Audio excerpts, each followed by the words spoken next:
Salve telanautas, este que vos fala é o seu gordinho nerd de prontidão favorito, Heitor Teixeira. A série limitada de Star Wars, focada no nosso bom e velho Obi-Wan Kenobi, chega em sua sexta parte e, portanto, alcança o final proposto, deixando qualquer possibilidade de retorno de volta nas mãos do pessoal da contabilidade, já que tanto a toda poderosa da Lucasfilm, Kathleen Kennedy, e a diretora Deborah Chow se dizem abertas a produzirem uma sequência, caso haja entusiasmo e engajamento por parte do fandom, e tanto Ewan McGregor quanto Hayden Christensen deixam as portas abertas para que isso aconteça. Mas será que a produção empolgou gente suficiente para ter sido considerada um sucesso? Nesse vídeo eu vou explorar as minhas opiniões sobre esse episódio e fazer um comentário geral com um pacotão da série toda. Então, começando com as impressões focadas nesse aqui, eu vou dar início sem estragar nenhuma surpresa, e antes de começar a falar abertamente, eu deixo um aviso para vocês. Essa sexta parte teve alguns momentos realmente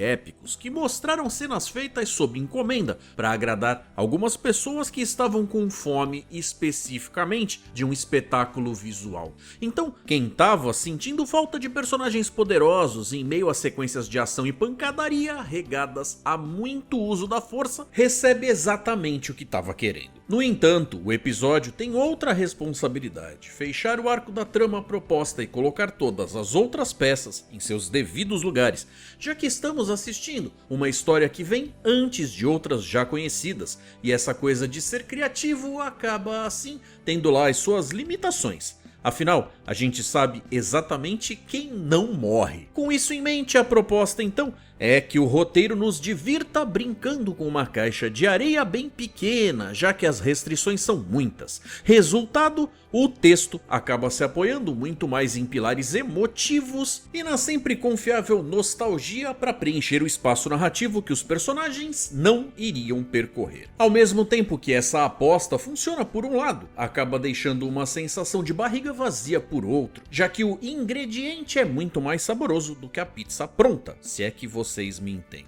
Os elementos diversos, soltos, fazem mais sentido se analisados momento a momento do que quando são encarados como parte de algo maior, e talvez o melhor exemplo disso seja a história e as motivações da Riva, que tinha tudo para ser uma grande personagem, inclusive devido ao bom trabalho da atriz Moses Ingram. Porém, que acaba ficando sem estofo quando você encara o percurso do ponto A ao ponto B na jornada de desenvolvimento dela. Mas fiquem tranquilos, eu volto a falar um pouco mais sobre isso um pouco mais tarde no vídeo. Outra coisa que me incomodou bastante foi o excesso de cenas escuras ao longo do capítulo. Em certos momentos não se vê praticamente nada, e mesmo que a intenção fosse criar tensão, o resultado para mim foi o de me deixar agoniado com a produção e não com a trama, então ponto negativo. Outro ponto baixo também foi que nós temos duas situações principais acontecendo de forma simultânea e em lugares diferentes, sendo que uma delas, por mais que tenha havido um baita esforço para se fazer o melhor uso possível da ação, com os atores doando muito de si para realizá-la, simplesmente não tinha força o suficiente para fazer eu me importar com ela, além de acabar servindo para diluir o impacto justamente da cena mais relevante, onde estava o real foco do interesse da audiência. Bom, eu não posso falar por toda a audiência, então deixa eu refazer essa frase. Acabou servindo para diluir o impacto justamente da cena mais relevante, onde estava o real foco do meu interesse. Pronto, agora sim. Mas para ser justo, esse só se tornou o foco do meu interesse porque insistiram em forçar esse encontro, que eu muito honestamente preferia que tivesse sido deixado lá para uma nova esperança. Então, para fechar esses comentários, dando início ao meu parecer geral, tanto o episódio como a série são divertidos e têm ótimos momentos espalhados ao longo de suas 6 partes, mas não é como se fosse uma experiência completona de nota máxima, já que Cal lá deixa um gosto meio agridoce por conter umas derrapadas de roteiro e desperdiçar vários momentos que podiam ser tão bacanas. Mas, obviamente, essa é apenas a minha forma de enxergar a coisa, e você não tem nenhuma obrigação de concordar. Então, se fosse para responder de forma pragmática, com um sim ou não, eu diria que sim, eu gostei da série, mesmo não sendo perfeita. Galera, antes de eu passar para a próxima parte, deixa eu pedir o like de vocês, que ajuda o canal pra caramba. Inscrevam-se e ativem as notificações. Lembrando que inscritos são avisados de novos lançamentos antes de todo mundo. E quem puder compartilhar os meus vídeos com quem vocês acharem que pode se interessar, vão estar me ajudando demais e me deixando muito grato. A partir desse ponto, aviso de spoilers, onde eu vou comentar o que rolou no episódio sem medo de estragar nenhuma surpresa. Mas antes, vamos esclarecer e combinar uma coisa. Eu vou seguir um método ligeiramente diferente do de costume, mas a intenção é mais de review do que de recapitulação dessa vez, porque para esse episódio em particular, isso vai fazer bem mais sentido. Preparados? Ok, então vamos lá.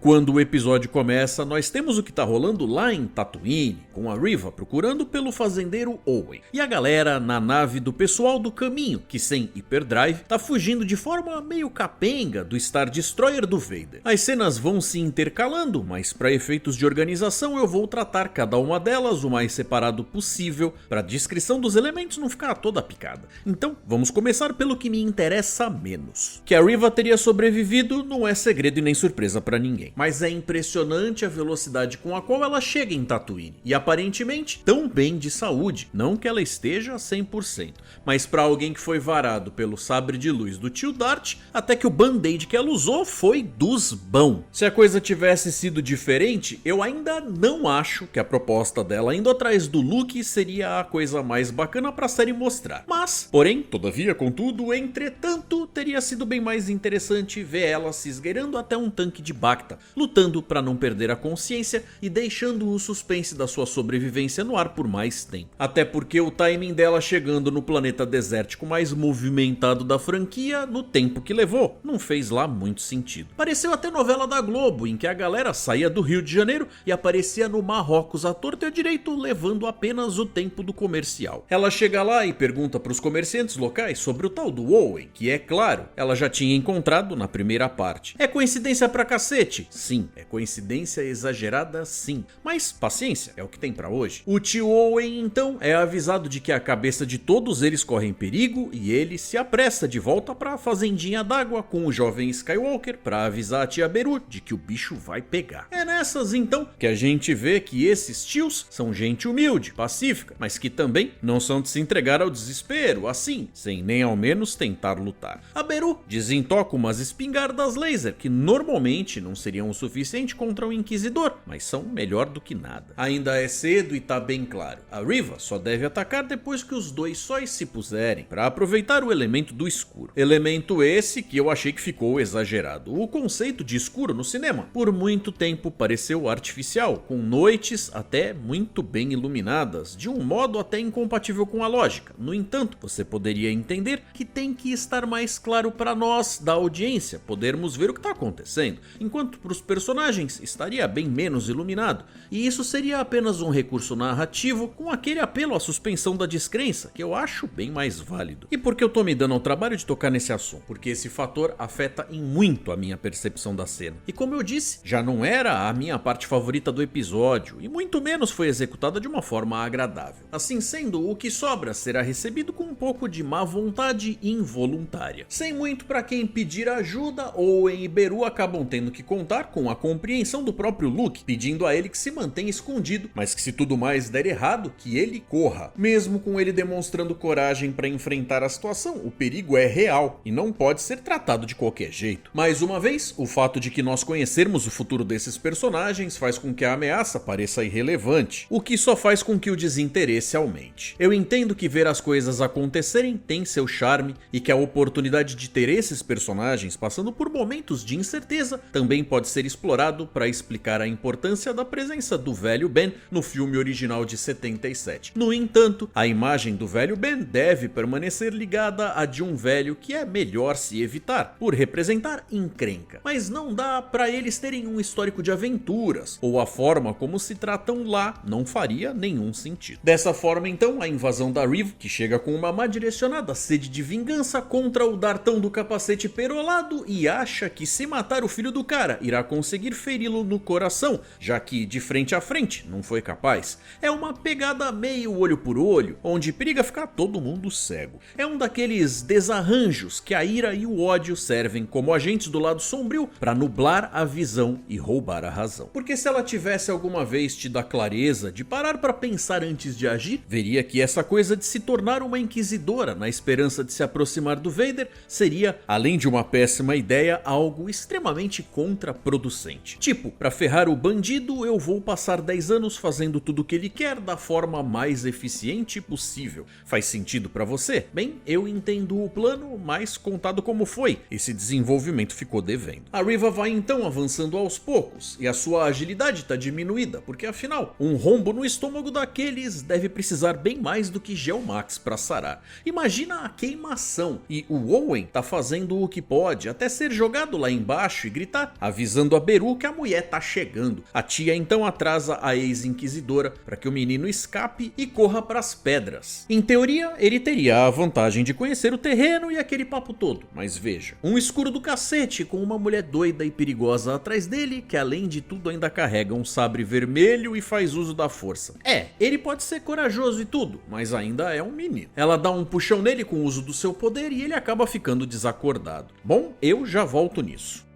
Lá com o Obi-Wan, a coisa começa, a bem dizer, na mesma situação em que o episódio anterior teria deixado eles. Com o Star Destroyer chegando na cola deles enquanto os motores de hiperespaço estariam inoperantes. Então, com Roken precisando de tempo para realizar os reparos e a Sully, que é a piloto que tirou eles da Fortaleza Inquisitórios, ocupada, ajudando a redirecionar a energia para os escudos traseiros, o Obi-Wan pede pro Raja que prometa levar a Leia em segurança para Alderaan. A Nish, que é aquela mãe com um menino, que foi atrás de ajuda do Raja na parte 2 dessa série, tá aí com ele, demonstrando preocupação. O que vai acontecer com ele se o Obi-Wan for em outra direção? O Roken acha esse plano do Kenobi arriscado e tenta convencê-lo do contrário, mas Obi-Wan tem a esperança de que a obsessão do Vader por ele o transforme na isca perfeita, fazendo com que a nave com os refugiados tenha a chance de escapar. Por falar em escapar, falando dessa perseguição, ela foi deveras muito estranha. O Star Destroyer parecia estar envolvido na caçada bem de má vontade. Você pode alegar que a nave menor, talvez mesmo sendo inferior em capacidade de hipersalto, possa ser muito mais manobrável do que uma nave tão grande, maçuda e agressiva. No entanto, nenhum TIE Fighter foi lançado para ao menos tentar acertar os motores de cruzeiro, forçando assim que ela fosse capturada. Outro elemento curiosamente estranho foram as explosões ao se acertar o nada com os tiros dos canhões imperiais. Ficou bonito de ver, mas sem uma distinção clara entre a artilharia e o lançamento de algum tipo de granada espacial deixou a coisa meio gratuita. Tem ainda o diálogo do Vader com o Grande Inquisidor, que é o tipo do funcionário que diz o que tem que dizer na reunião, mas quando o chefe tá com a opinião formada, ele se cala e se recolhe a sua insignificância. E é bem por essas que dura até aparecer em Rebels.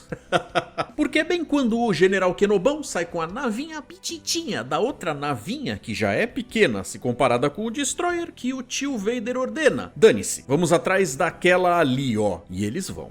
A sensação que me deu foi de que alguém na Lucasfilm disse: sabe o que seria muito maneiro? O Obi-Wan e o Vader quebrando o pau mais uma vez. E eles acabaram criando a minissérie com a exclusiva função de justificar esse momento, desse episódio aqui, sendo que os personagens estariam muito melhor servidos por uma história mais relevante que impactasse os rumos e eventos a serem melhor desenvolvidos na franquia, sem que esse confronto sequer fosse necessário. Mas, como a minha opinião de longe não rende tanto dinheiro quanto as da Disney, um quebra-pau de louco é o que a gente tem aqui. Tem lá suas frases de efeito?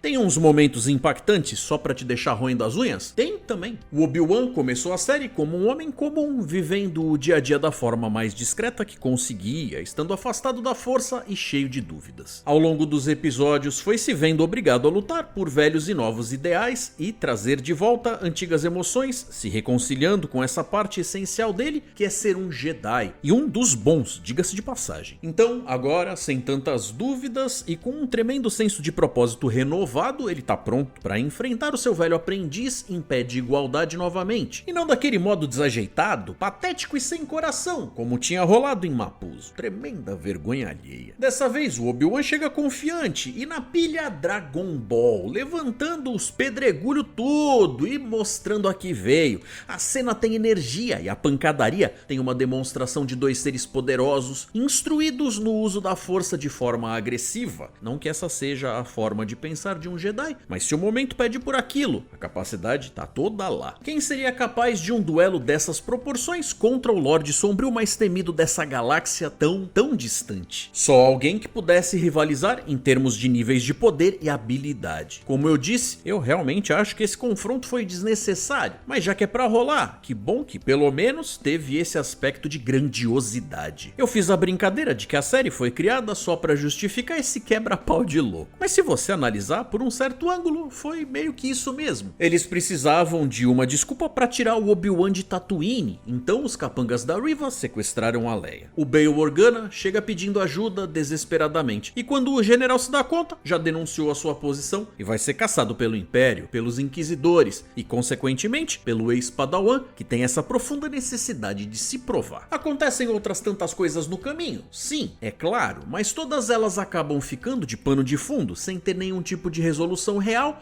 a não ser esse grupo de refugiados tendo a chance de escapar. Alguns personagens novos são apresentados e será uma pena se eles não forem melhor utilizados em outras produções, mas no fim, Obi-Wan Kenobi, como eu disse, tinha uma caixa de areia muito pequena para brincar.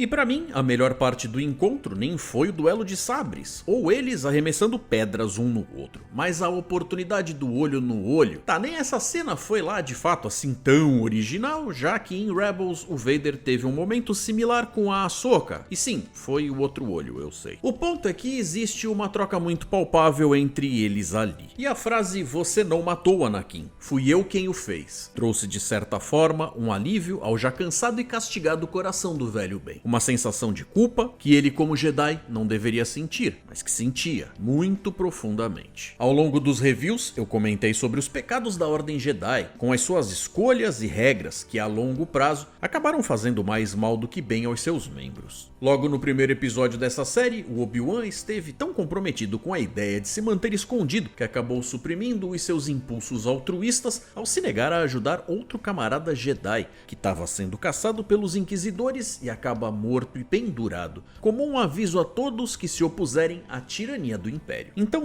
não é só o fato dele ter feito o que fez com o Anakin Mustafar lá em A Vingança dos Sith, que o Kenobi tem que carregar na sua consciência. Na verdade, agora que ele descobriu a existência e ajudou a galera do caminho, nascem novas oportunidades de termos aventuras nas quais ele possa estar envolvido, que de preferência deixem os esporádicos encontros dele com o asmático do piniquinho de lado, onde ele finalmente tenha a chance de se redimir pela mancada de não ajudar o colega necessitado quando teve a oportunidade. Então, para fechar, voltamos na Riva. Lá tava o garoto Luke à mercê dela, que esperou por aquele momento por tanto tempo e que bem na hora H simplesmente não conseguiu descer o sabre de luz com gosto. Bem, um clássico. Mas o que também não significa redenção. Essa mulher pintou e bordou em nome dos Inquisidores. Esse tipo de maldade não se lava assim, com uma única boa ação. Eu curti a atuação da Moses Ingram e creio que ela mereça muito mais chão para desenvolver essa personagem que agora, no fim da série, tem cara de alguma coisa. Que coisa é essa? Não sei. Tá totalmente em aberto e vai depender das escolhas feitas daqui pra frente. Pro primeiro cameo de peso, nós temos o Vader em uma call de Skype com o próprio Imperador Palpatine, mais uma vez interpretado por Ian McDiarmid, onde Lord Sith reafirma a sua lealdade ao malvado maior versão plus mais, insistindo que o Obi-Wan não significa nada pra ele.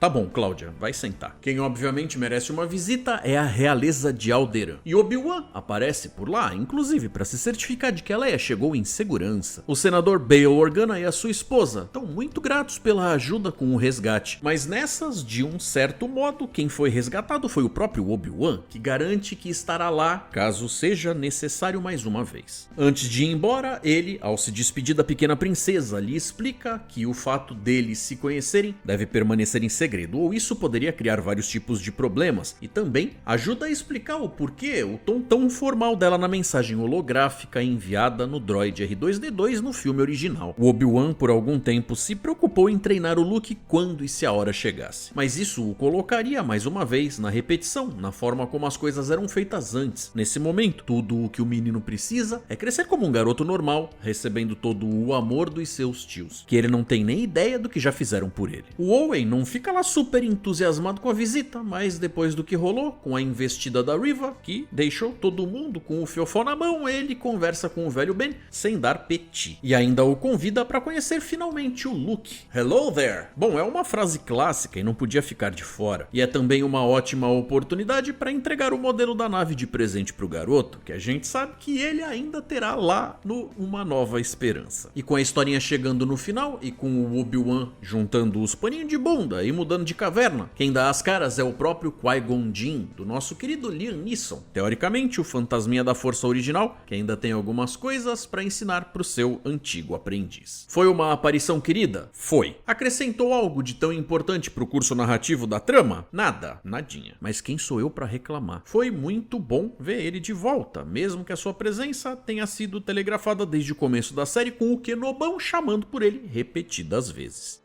Então aí estão as minhas opiniões sobre esse episódio e essa minissérie, que tem seus pontos altos e baixos, mas que talvez estivesse sofrendo com algumas expectativas desleais, porque nada se compara com a nostalgia da magia vivida na infância. Saldo positivo, mas que se tiver de fato uma segunda temporada, vai ter espaço para melhorar um bocado a forma de contar histórias na caixa de areia de Star Wars. E no momento dos telanautas, para terminar o vídeo, a gente fica com o comentário do Bruno Chassot Lago, que escreveu: a ideia de que tinha uma segunda nave que fugiu me lembrou o episódio 9, quando a Rey destrói a nave onde supostamente estava o Chewie, só que muito melhor executado. Brunão, eu vou te dizer que eu tenho bem poucas coisas boas para dizer a respeito do episódio 9, mas sem dúvida, uma situação lembra muito a outra. Star Wars tem tido essa coisa das autorreferências, que tem vindo de lugares às vezes até bem pouco óbvios, como os games. A cena do Vader segurando a nave com o uso da força foi ao mesmo tempo épica e angustiante, mas talvez pelo orçamento e ritmo televisivo comparado com o grau de esforço investido em um produto de cinema, na minha opinião, deixou um tiquinho, bem pouquinho, a desejar. Eu senti que tinha algo errado com a escala naquela cena, mas concordo que do ponto de vista emocional foi animal. Então por hoje é isso, obrigado a todos pela audiência, por terem assistido até aqui e pelo engajamento. Essa semana ainda tem mais vídeos por aqui, então não deixem de conferir. Um forte abraço, galera, que a força esteja com vocês e até mais.